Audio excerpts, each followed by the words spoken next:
Hoje é o quinto domingo depois de Páscoa. A epístola da missa de hoje, edição é do Novo Testamento de Jacob, o apóstolo. Tiago, desculpe. Caríssimos, sede cumpridores da palavra e não somente ouvintes. Do contrário, vos enganais a vós mesmos. Porque se alguém é ouvinte da palavra e não cumpridor, será semelhante a um homem que contempla ao espelho o seu rosto natural. Considerando a si mesmo, foi-se e logo se esqueceu como era.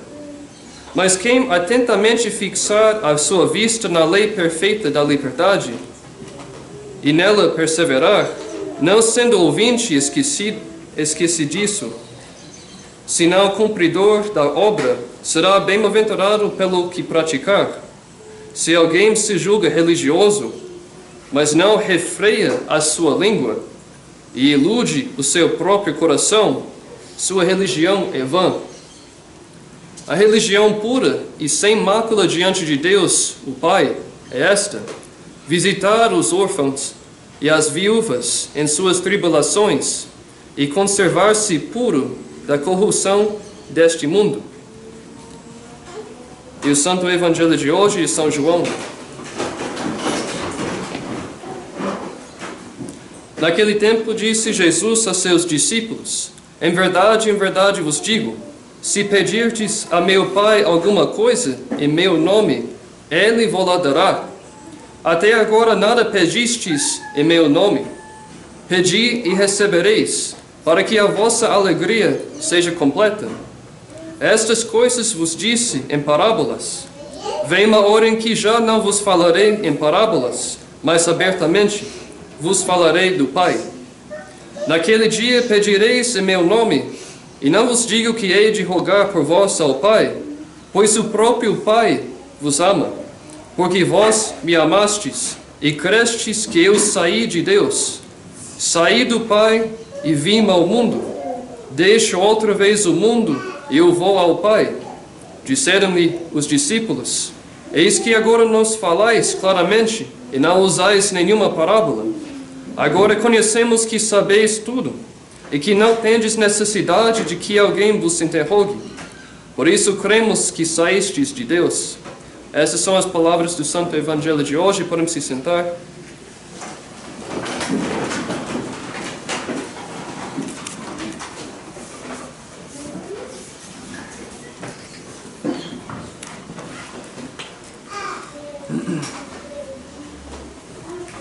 Eis o coração que tanto amou os homens, que nada poupou, até se esgotar e se consumir para lhes testemunhar seu amor. Como reconhecimento não recebo da maior parte deles, senão ingratidões, pelas suas irreverências, sacrilégios e pela tibieza e desprezo que têm para comigo na Eucaristia. Em nome do Pai, do Filho e do Espírito Santo. Amém. Caríssimos fiéis, eis aqui as palavras dolorosas de nosso Redentor Jesus Cristo, que Ele dirigiu a Santa Margarida Maria de Alacoque, ao manifestar seu sacratíssimo coração, vulnerado pela ingratidão dos homens, mas mesmo assim ardendo por amor de nós. Segundo o exemplo e ensinamentos dos santos romanos pontífices, devemos aprofundar nossa apreciação por essa devoção importantíssima. Devemos ouvir os santos padres sobre o Sagrado Coração. Papa Pio XII escreveu em sua encíclica, que se chama Arietis Aquas, dizendo: do coração ferido do Redentor nasceu a Igreja, verdadeira administradora do sangue da redenção, e do mesmo coração flui abundantemente a graça dos sacramentos, na qual os filhos da Igreja bebem a vida sobrenatural. O Papa continua depois dizendo: em substância este culto não é outra coisa, senão o culto ao amor divino e humano do Verbo encarnado, e também o culto àquele amor com que o Pai e o Espírito Santo amam os homens pecadores. Nosso seráfico pai, São Francisco de Assis, resumiu perfeitamente essa ideia do culto ao amor divino, quando ele dizia, chorando com lágrimas, o amor não é amado, o amor não é amado, ele gritava. E o que é mais, São Francisco resumia a ideia de reparação ao Sacratíssimo Coração, dizendo, morra eu por amor de vosso amor, que por amor do meu amor vos dignastes morrer. Ora, a mensagem central de Jesus nessas revelações é seu pedido aos amados discípulos que fizessem reparação ao seu Sagrado Coração, tão vulnerável. Sabemos que o sacrifício perfeitíssimo de Nosso Senhor no Calvário superabundantemente mereceu para nós o perdão de nossos pecados e a nossa salvação. Cremos fielmente que este sacrifício é renovado em toda verdadeira missa. Através deste sacrifício, Nosso Senhor realizou um desagravo total à majestade ferida de Deus. Ele abriu os portões dos céus para os homens pecadores, para a raça humana decaída. Porém, Pio XI nos ensina em sua encíclica como deveríamos juntar também nossas orações e reparações ao sacrifício da Santa Missa.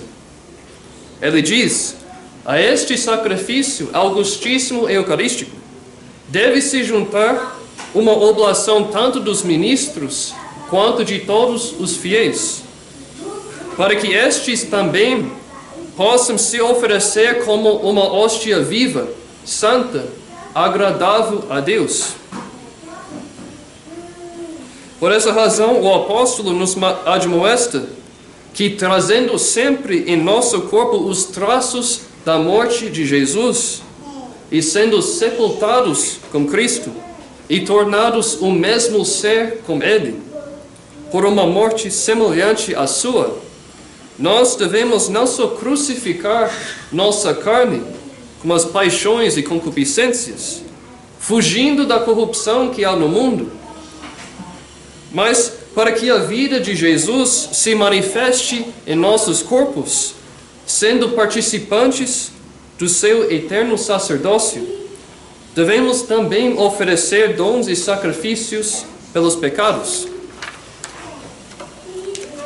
Ora, quanto mais perfeitamente nossa oblação e sacrifício corresponderem ao sacrifício de Nosso Senhor, isto é, quanto mais perfeitamente nós imolamos nossos amores e desejos e crucificamos nossa carne, como aquela crucifixão mística que o apóstolo falou, tanto mais abundantes frutos receberemos daquela propiciação e expiação para nós mesmos e para os outros.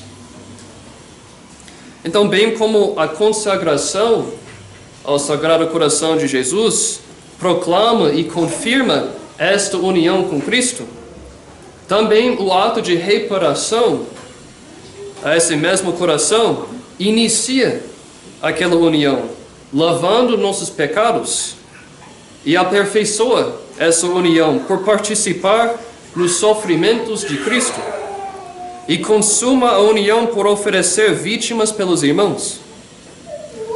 Como efeito, este foi o propósito de Jesus misericordioso, quando Ele nos mostrava seu coração como os símbolos da sua paixão e como as chamas de seu amor, a saber que pudéssemos entender a malícia infinita do pecado e a admirar a caridade infinita de nosso Redentor, para que tivéssemos um ódio mais veemente do pecado e que retornássemos mais amor por amor. Para nos lavar dos nossos pecados, Nosso Senhor recomendou algumas coisas para fazer como mais agradáveis a Ele, a saber que deveríamos nos aproximar do altar para assistir à Santa Missa, receber a Sagrada Comunhão com o propósito de fazer expiação por pecado, fazendo o que se chama uma comunhão de reparação. Ele pediu também que fizéssemos súplicas e orações prolongadas por uma hora inteira, que se chama a Hora Santa. E esses exercícios piedosos foram aprovados pela Igreja, enriquecidos com muitas indulgências.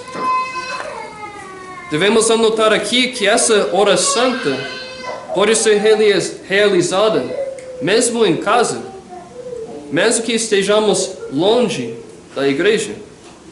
De fato, simplesmente por meio de oferecer uma hora de orações e meditações piedosas em honra do Sagrado Coração na família, isso já agrada imensamente a Nosso Senhor.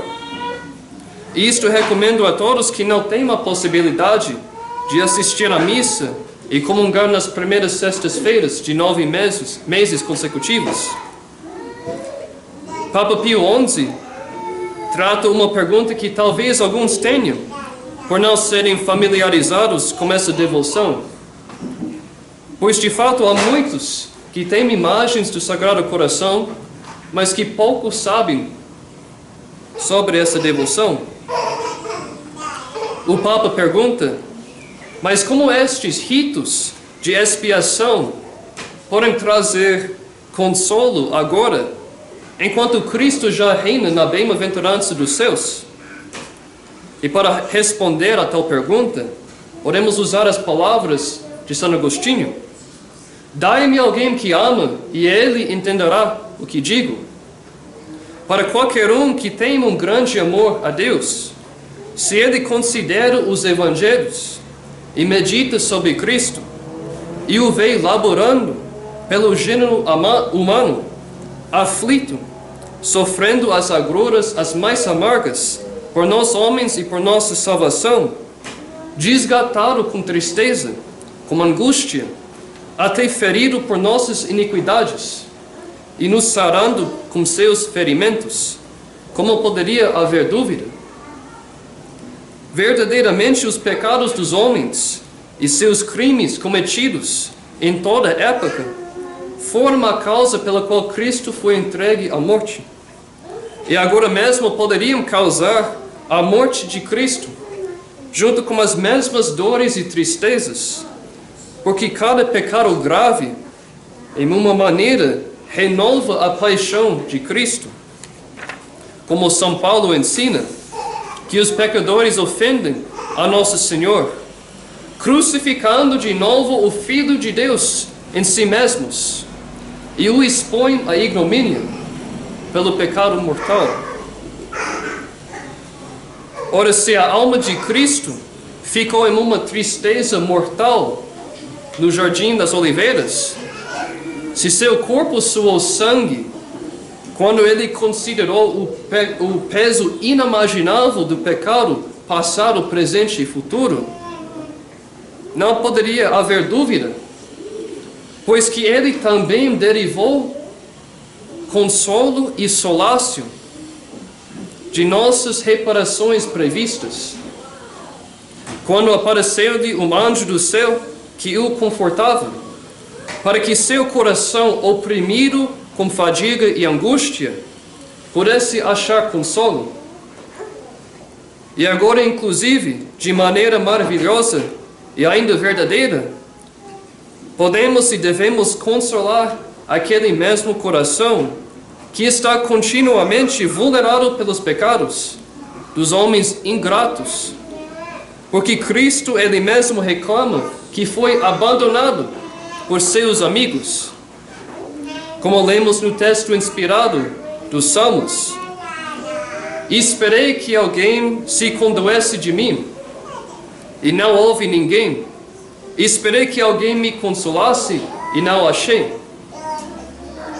Podemos acrescentar que essa paixão expiatória de Cristo é renovada e de certa forma continuada e cumprida em seu corpo místico, que é a Igreja. Isto de fato Nosso Senhor quis explicar. quando ele falou a Saulo, que naquele tempo ainda estava ameaçando e respirando morte e ameaças, como está escrito, Nosso Senhor parou Saulo e disse: Saulo, Saulo, por que me persegues? Eu sou Jesus a quem tu persegues. É certo então que Cristo, ainda sofrendo em seu corpo místico, deseja que nós participemos em sua expiação, coisa também que é necessária por conta de nossa união íntima com Ele.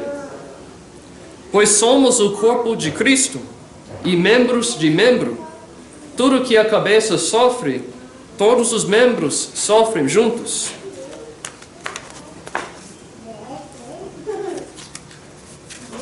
Se queremos entender quão grande é a necessidade dessa expiação e reparação, mais especialmente nessa idade moderna, antirreligiosa, não temos que olhar muito, porque é manifesto a todos que olham no mundo e veem o que São João escreve, que todo o mundo está sob o jugo do espírito maligno. Pio XI continua escrevendo em 1928, lamentando que já em sua época, bandos de meninos e meninas são arrancados do seio da sua mãe, a igreja, e são induzidos a renunciar a Cristo, e blasfemar e tentar os piores crimes da luxúria. Todo o povo cristão, tristemente desanimado e perturbado, está continuamente em perigo de se afastar da fé. Ele continua dizendo: mais ainda é lamentável, queridos fiéis, que entre os próprios fiéis lavados no batismo como o sangue do Cordeiro Imaculado e enriquecidos com a graça, há muitos de cada classe que sofrem de uma incrível ignorância das coisas divinas, infectados com falsas doutrinas. Longe da casa de seu Pai, eles levam uma vida envolvida em vícios, uma vida que não é iluminada pela luz da verdadeira fé, nem alegrada pela esperança da futura bem-aventurança, e nem refrescada pelo fogo da caridade, de modo que eles realmente parecem sentar-se na escuridão e na sombra da morte. Além disso, entre os fiéis há um descuido cada vez maior da disciplina eclesiástica e das antigas instituições sobre as quais repousa toda a vida cristã, pelas quais a sociedade doméstica é governada e a santidade do matrimônio é salvaguardada. A educação das crianças é completamente negligenciada, ou então é depravada por lisonja, mas muito indulgente, e que a igreja mesmo é roubada do poder de dar aos jovens uma educação cristã. Caros fiéis, eu faço uma pausa aqui para lembrar aos senhores que não são minhas palavras, mas do Santo Padre, escrevendo em 1928, quase 100 anos atrás. Imaginem o que ele não diria hoje em dia, tendo visto as aberrações que há em toda parte. Só se pode imaginar o desespero que ele teria. Mas ele continua dizendo que há um triste esquecimento da modéstia cristã, especialmente na vida e no vestuário das mulheres. Há uma avidez desenfreada por coisas transitórias, uma falta de moderação nos assuntos cívicos, uma ambição ilimitada de favor popular, uma depreciação da autoridade legítima e, finalmente, um desprezo pela palavra de Deus, pela qual a própria fé é ferida. Pois, de fato, se os senhores pensarem amorosamente sobre todas estas coisas que têm ouvido agora, e se as tiverem profundamente fixas em suas mentes, aí os senhores se encolherão como horror de todo pecado como do maior mal. E mais do que isso, os senhores se submeterão inteiramente à vontade de Deus e se esforçarão para fazerem reparação à honra ferida da divina majestade, bem como constantemente orando, como por mortificações voluntárias, suportando pacientemente as aflições que lhes sobrevierem, e por fim passaram toda a sua vida neste exercício de expiação ao coração de Jesus. Meus caros fiéis, se estamos ansiosos sobre nosso sistema político sem Deus e o domínio das ideologias liberais, trabalhemos então para que o Sagrado Coração reine primeiro em nossos corações e em nossos lares, para que também possa reinar em nossa sociedade. Devemos nos examinar nisto. Estamos preocupados com o futuro de nossos filhos? Será que nossos filhos serão bem-sucedidos? Será que eles, como tantos outros, perderão a fé? Será que entrarão pela porta estreita? Porque larga é a porta, larga é a estrada que leva à destruição, diz nosso Senhor, e muitos há que nela entram. Exorta a todos aqui que renovem, então, sua devoção ao Sagrado Coração. Entronizem uma imagem dele em suas casas. Rezem pais de famílias, juntos com as suas esposas e seus filhos, todos os dias. Sejam exemplos. Se por acaso os senhores têm sido negligentes, façam a promessa hoje de serem fiéis aos seus deveres de religião e especialmente de criar seus filhos na fé.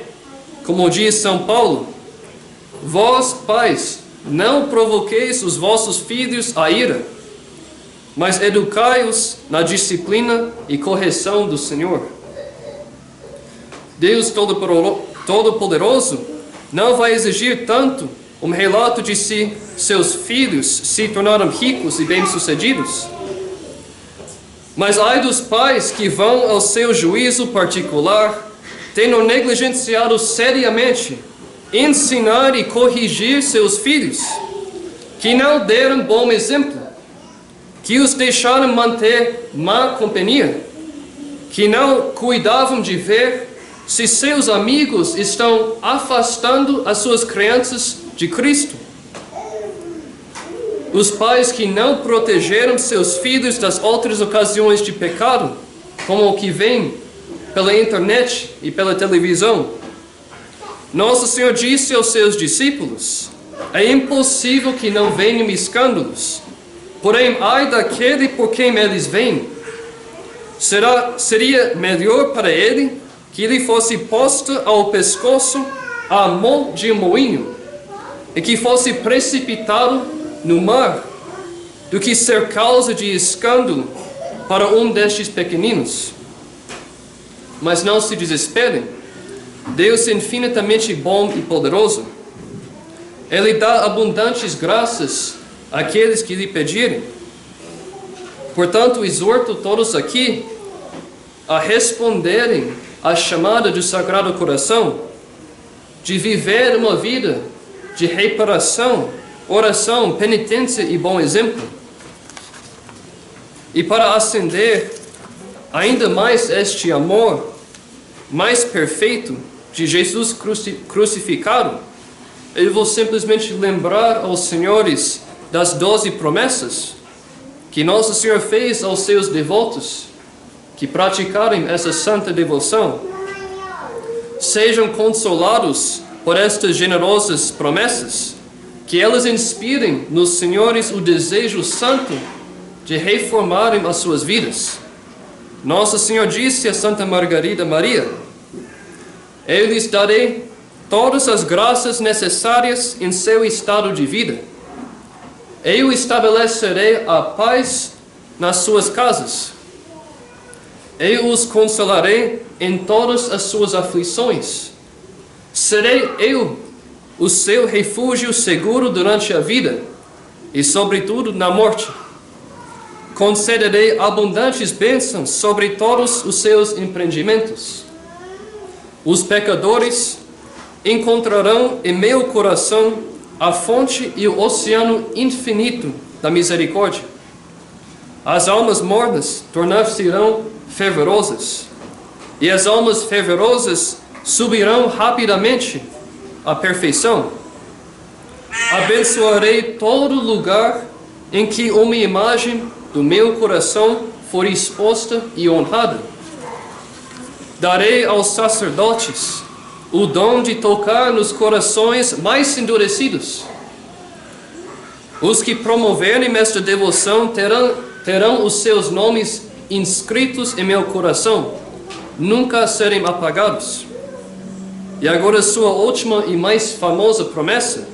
Nosso Senhor diz: prometo-vos, na misericórdia excessiva de meu coração, que o meu todo-poderoso amor concederá a todos aqueles que recebem a Santa Comunhão nas primeiras sextas-feiras em 9 meses consecutivos, a graça da perseverança final.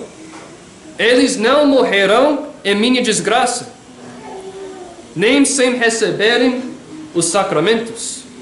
Meu divino coração será seu refúgio seguro neste último momento. Amorosíssimo Jesus, fazei que de um polo a outro do mundo ressoe uma só voz. Louvado seja o coração divino que trouxe a salvação. Honra e glória a Ele por todos os séculos dos séculos. Amém. Em nome do Pai, do Filho e do Espírito Santo. Amém.